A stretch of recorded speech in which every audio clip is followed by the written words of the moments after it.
हरे कृष्णा। जगत गुरु शिल प्रभुपाद महाराज की जय।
शिल प्रभुपाद महाराज की जय। अनंत कोटि वैष्णव वृंद की जय। नामाचार्य श्री हरिदास ठाकुर की जय। वृंदावन धाम।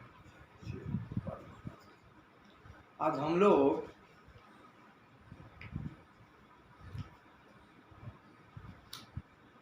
बहुत से लोग गाय का वध करते हैं, बकरी का करते हैं, मुर्गी का करते हैं, बहुत से लोग। और मांस खाते हैं। जैसा कि शास्त्र में कहा गया है कि मनुष्य का जो खाना है वो वेजिटेरियन है, जैसा दूध युक्त पदार्थ, पाले भाजी, फ्रूट्स, फल, अन्न धान्य, कड़धान्य, ये मनुष्य का खाना है। शेर का खाना क्या है? शेर का खाना है दूसरे प्राणी की हत्या करके खून पीना, मांस खाना, उसका वो खाना है। दूसरी बात, मुर्गी का खाना क्या है? गंदगी खाना है, चावल दाने वगैरह टिप के खाना है, कड़धान्य खाना है। गाय का खाना क्या है? चारा खाना है, गवत खाना है, ये है। तो भगवान ने सबको अलग अलग खाना दिया है खाने के लिए। और जब गाय तो ये नहीं करती है कि गवत खाती है, दूध देती है, कचरा भी खाती है, दूध देती है, लेकिन वो तो कभी मांस तो नहीं खाती है, बराबर? वो पाला खाती है। शेर भी, वाघ भी, सिंह भी, ये जो प्राणी हैं, जंगली प्राणी, ये कभी भी राइस तो खाते नहीं, चावल नहीं खाते हैं, गवत नहीं खाते हैं, वो तो मांस ही खाते हैं। लेकिन ये मनुष्य प्राणी, ये एक ऐसा प्राणी है कि उसको भगवान ने इतना सुंदर बना के दिया है सृष्टि में अन्न धान्य खाने के लिए, फिर भी वह अपने इंद्रिय तृप्ति के लिए पशु हत्या करता है, जानवरों की हत्या करता है और उसका मांस खा के खुद एक रानटी जानवर के जैसा जीवन जीता है। कितना लांछनास्पद है ये बात, क्योंकि जब हमें भगवान ने इतना सृष्टि में बनाया है खाने के लिए, दाल, राइस, चपाती, सब्जी, फ्रूट्स, पनीर, दूध युक्त हजारों पदार्थ है, अलग अलग सब्जियां हैं, खाली उसको बना के खाना है बाकी।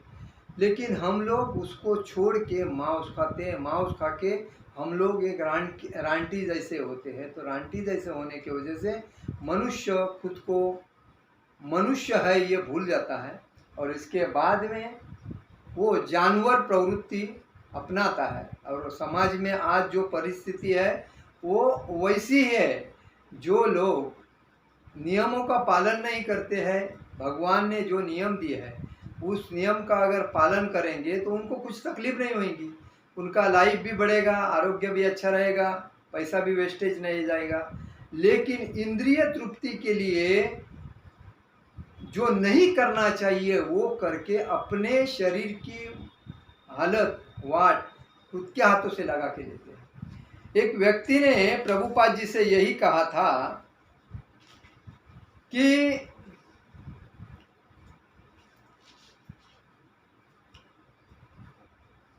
पशु का मांस क्यों नहीं खाना चाहिए?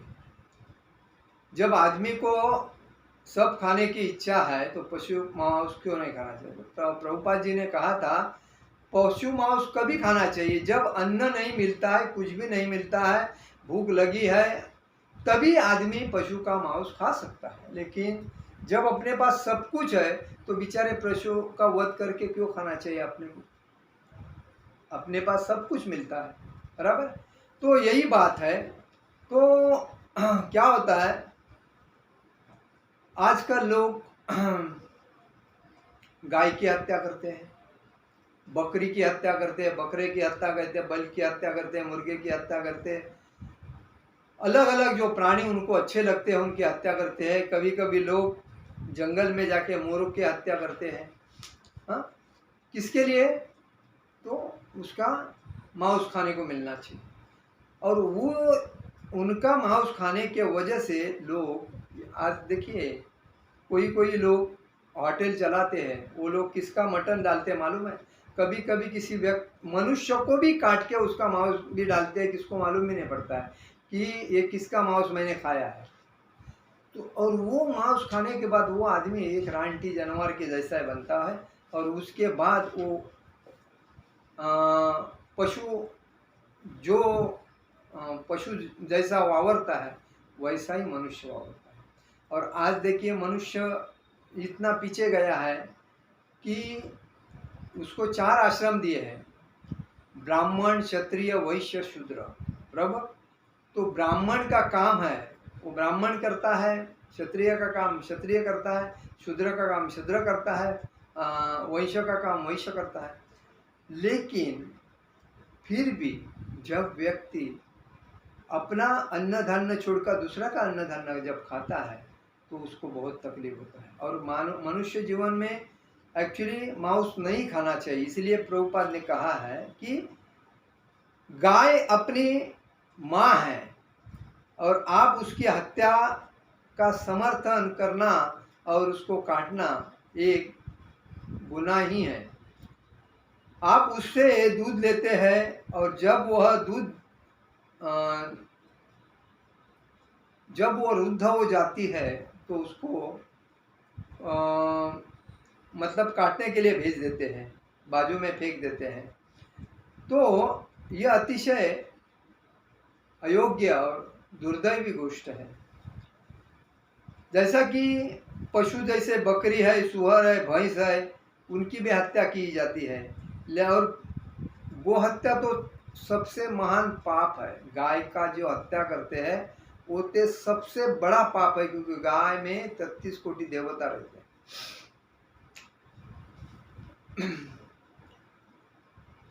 लेकिन हम लोगों से कहते हैं कि किसी प्रकार का मांस न खाए और मेरे शिष्य गण दृढ़ता से, देखिए कृष्ण भक्ति में कोई भी मांस को टच नहीं करता है, क्योंकि हम जब भक्ति में आए हैं भगवान के तो हमारा सिद्धांत है नियमों का पालन करें। मांस, मच्छी, मटन, परस्त्री, संभोग, जुआ, लहसुन, प्याज, चाय, इसको सबको त्याग किया जाता है। और तभी कृष्ण भक्ति में उसको उन्नति होती है, अन्यथा उन्नति नहीं होगी। जब आदमी आता है कृष्ण भक्ति में, चैंटिंग करता है और अगर कुछ गलत काम करेगा तो भक्ति से आउट हो जाएगा तुरंत। तो इधर श्रील प्रभुपाद बोलते हैं कि भक्त शिष्यगण दृढ़ता के साथ इस सिद्धांतों का पालन करते हैं और कोई विशेष परिस्थिति में दूसरे लोगों को मांस खाना ही पड़ जाए तो भी वे किसी निम्न पशु का, कोई भी आदमी कभी कभी कृष्ण भक्ति में आने वाला व्यक्ति कभी मांस या मच्छी मटन उसके पास जाता नहीं। लेकिन कभी कभी एक परिस्थिति आती है गलत, तभी कोई व्यक्ति दूसरे लोगों को मांस खाना पड़ता है, तभी वो किसी निम्न पशु की मांस खा सकते हैं। गाय की हत्या नहीं करनी चाहिए, ये सबसे महान पाप है। जब तक मनुष्य पापी बन जाता है तब तक वो भगवान को नहीं समझ सकते। कोई भी व्यक्ति देखिए आज भक्ति में आता है तो जब वो भक्ति में आता है तो समझ जाना चाहिए उसके ऊपर जितने पाप थे वो निकल गए हैं, तभी वो भक्ति में राधा कृष्ण उसको भक्ति में एक्सेप्टेड कर रहे हैं।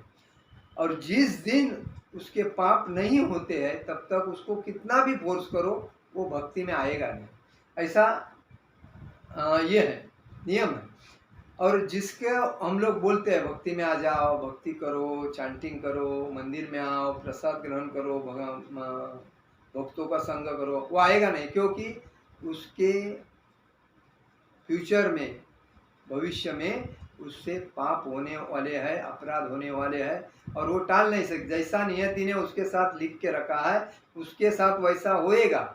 अगर वो ज्ञानी होता तो तुरंत कृष्ण भक्त ने बुलाया तो तुरंत भक्ति में ज्वाइन होके अपना लाइफ चेंज कर लेता है। लेकिन उसको नहीं करना है, उसको तकलीफ सहना है और तकलीफ सहने के वजह से वो कोई बुलाता है तो जाता नहीं, बोलता है टाइम नहीं है, मैं बिजी हूँ, मेरे को काम है। तो ये महामूर्ख आदमी है। जब कोई अच्छा काम के लिए, भक्ति के लिए बुला रहा है तो नहीं जा रहा है, लेकिन वो गधे के जैसा मेहनत करने के लिए उसको टाइम मिल रहा है और अच्छा काम करने के लिए, तो वो महामूर्ख है। तो इसीलिए भगवान प्रभुपाद जी कहते हैं कि मनुष्य को प्रमुख प्रयोजन है कि भगवान को समझना और उनसे प्रेम करना। भगवान को समझना चाहिए, भगवान ने हमारे लिए क्या नहीं किया है। 9 महीने माँ के पेट में था, तभी हमारा जो पेट पालने का जो काम किया वो भगवान ने किया। वो जो बनाया है, किसने बनाया है? भगवान ने जो बनाया, उस ऐसी से 9 महीना माँ के पेट के अंदर दूध पी के जो भी है खा खा के 9 महीने के बाद बाहर आया। तो हमारा पहला सिद्धांत होता है, सब कुछ बाजू में करो, पहला हफ्ते में एक बार मंदिर में जाओ, भगवान के सामने खड़े होकर हफ्ते में जो जो काम किया वो भगवान के सामने प्रकट करो, क्योंकि भगवान को सब मालूम है आपके बारे में। लेकिन आप सरेंडर नहीं करते हैं, तब तक आप पापों से, अपराधों से मुक्त नहीं हो गए। और इसीलिए हमें वो पहला सिद्धांत करना चाहिए। इसीलिए प्रभुपाद जी कहते हैं भगवान को समझना और उससे प्रेम करना चाहिए। यदि आप पापी बने रहे तो आप कभी भी भगवान को समझने योग्य नहीं बन सकते। अगर आप पापी बने रहोगे तो कभी भी भगवान को समझ नहीं पाओगे। तो उनसे प्रेम करने के विषय में तो करना का मतलब, जो भक्त हुए हैं और जो भगवान से नित्य भाव से भक्ति सेवा प्रचार कर रहे हैं प्रेम, उनका तो बात ही अलग है, क्योंकि भगवान के सामने वो डेली रहते हैं। तो वो एक भक्ति में प्रगति के योग्य रास्ते पे चल रहे हैं। तो कहने का मतलब है कि हमें खुद को समझना चाहिए कि हम भक्ति से अलग रह के हमारा सिद्धांत कोई सिद्ध नहीं करेगा। देखो, कभी कभी डॉक्टर भी ऐसा बोलते हैं कि एक पेशेंट, अगर डॉक्टर ने बहुत सा प्रयत्न किया और पेशेंट लास्ट स्टेप पे है, तभी डॉक्टर अच्छे भारी भारी इंजेक्शन देके उस व्यक्ति को बचाने के प्रयत्न करते हैं, लेकिन उसको कोई सपोर्ट नहीं होता। तभी डॉक्टर पेशेंट के रिलेटिव को क्या बोलते हैं कि देखो, हमने सब प्रयत्न किए हैं, कोई एक प्रयत्न बाहर नहीं रखा है, लेकिन अगर इन्होंने कहीं पुण्य किया है तो आपका पुण्य के वजह से, अगर आपने पुण्य किया है, इन्होंने पुण्य किया है, तो आपके पुण्य के वजह से आप भगवान से प्रेरणा करो, प्रार्थना करो कि इस व्यक्ति को जीवदान दे। भगवान ही इसको बचा सकता है, हम नहीं बचा सकते हैं। ये क्यों होता है? क्योंकि डॉक्टर भी भगवान के सामने फेल है, साइंटिस्ट भी भगवान के सामने फेल है, अच्छे खुद को भगवान के पार्षद समाते, वो भी भगवान के साथ सामने फेल है। क्योंकि जो शुद्ध मन से भक्ति करता है, तन मन धन सब कुछ त्याग करके भगवान की भक्ति करता है, उसको भगवान बरोबर अपना शिष्य बना के उसके अंदर में वास्तव करते हैं। और उस व्यक्ति में अगर कुछ आगे तकलीफ है तो उसको जानकारी देते हैं कि आगे ऐसा है तो ऐसा। तो ये वो भक्ति का एक शुद्ध भक्ति का मतलब, जो प्रेम युक्त भक्ति करते हैं। भक्ति का सिद्धांत है भगवान से प्रेम आदान प्रदान करो। भगवान का देखो, भगवान की भक्ति अगर कर रहे हैं तो ना, कोई अपेक्षा नहीं रहनी चाहिए मन में, कोई इच्छा अपेक्षा नहीं करके जब भक्ति करते हैं ना, तभी वो फल प्राप्त होता है। अगर अपेक्षा अगर रहती है तो फिर फल नहीं प्राप्त होता। वजह जैसा कि प्रहलाद महाराज, जब नरसिंह देव भगवान प्रकट हो गए खंबे से, तभी प्रहलाद महाराज से नरसिंह देव भगवान ने कहा था, हिरण्यकश्यप उनके पैर के ऊपर था, उनको पेट फाड़ दिया था भगवान नरसिंह ने, और वो अकराल विकराल हो गए थे। लेकिन जब प्रहलाद महाराज नरसिंह भगवान के पास आए, तभी उनको चाटने लगे और चाट के उनको कहने लगे, आपको क्या इच्छा है, आप मुझसे मांगो, कुछ भी जो भी आपकी इच्छा है मुझसे मांगो। तो भगवान प्रहलाद महाराज ने कहा मुझे कुछ नहीं चाहिए, ये आप मिले बहुत हो गया, कुछ नहीं चाहिए, कुछ तो मांगो। तो उन्होंने क्या कहा, देखो मुझे तो कुछ नहीं चाहिए, लेकिन मैं असुर घर में पैदा हुआ हूँ, मेरे पिताजी असुर है, तो उनका उनके उन्होंने मुझे जन्म दिया है इस धरती पे, और मैं एक भक्ति के माध्यम से आपसे यही कहूँगा कि इनको आपके धाम में ले लो। क्योंकि तो नरसिंह भगवान प्रसन्न हो गए और बोले ठीक है, इतना ही, ओके। तो उन्होंने उसको अपने धाम में ले लिया। क्यों? माता पिता जो भक्ति करते हैं उसका फल बच्चों को मिलता है, और बच्चे जो भक्ति करते हैं उसका फल माता पिता को मिलता है।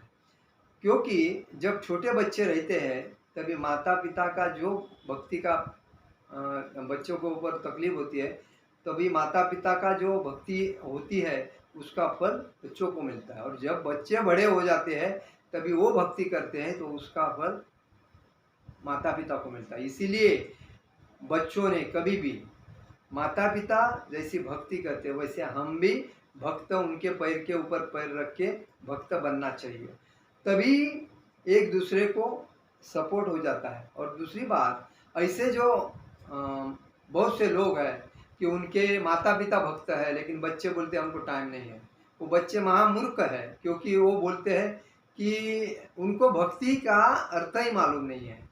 और माँ बाप भले उन्होंने उनके लिए बहुत मेहनत किया, सब कुछ किया, लेकिन आज माँ बाप अपना सिद्धांत योग्य मार्ग से कर रहे हैं, लेकिन आज नहीं तो कल बच्चों के ऊपर तकलीफ होने वाली है। तो इसलिए अगर भक्ति होती है, किसी भी भक्त के साथ भक्ति होती है, तो भक्ति में आने वाला कोई भी बड़े से बड़े कोई अगर तकलीफ हो तो वो एक मामूली चोट से निकल जाता है, क्योंकि भगवान उसको साइड करते हैं। इसलिए भगवान बोलते हैं मेरा भक्त का कभी नाश नहीं होता है।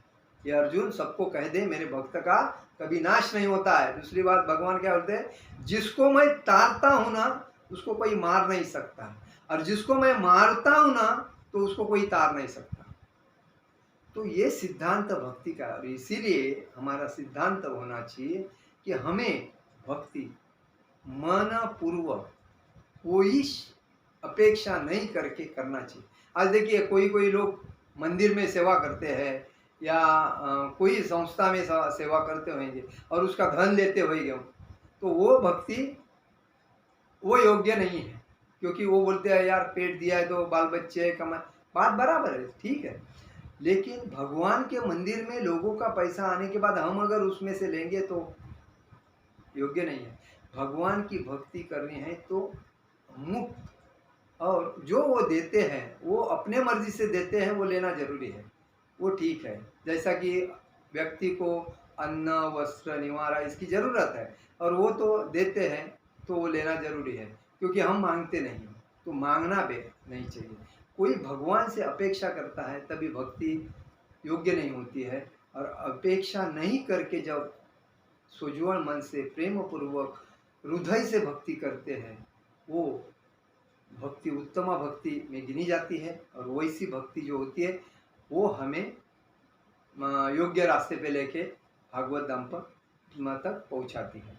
हरे कृष्ण कृष्ण कृष्ण हरे हरे, हरे राम राम राम हरे हरे। जगत गुरु श्रील प्रभुपाद महाराज की जय। परम पूज्य लोकनाथ स्वामी महाराज की जय। निताय गौर प्रेमानंदे हरि हरि बोल।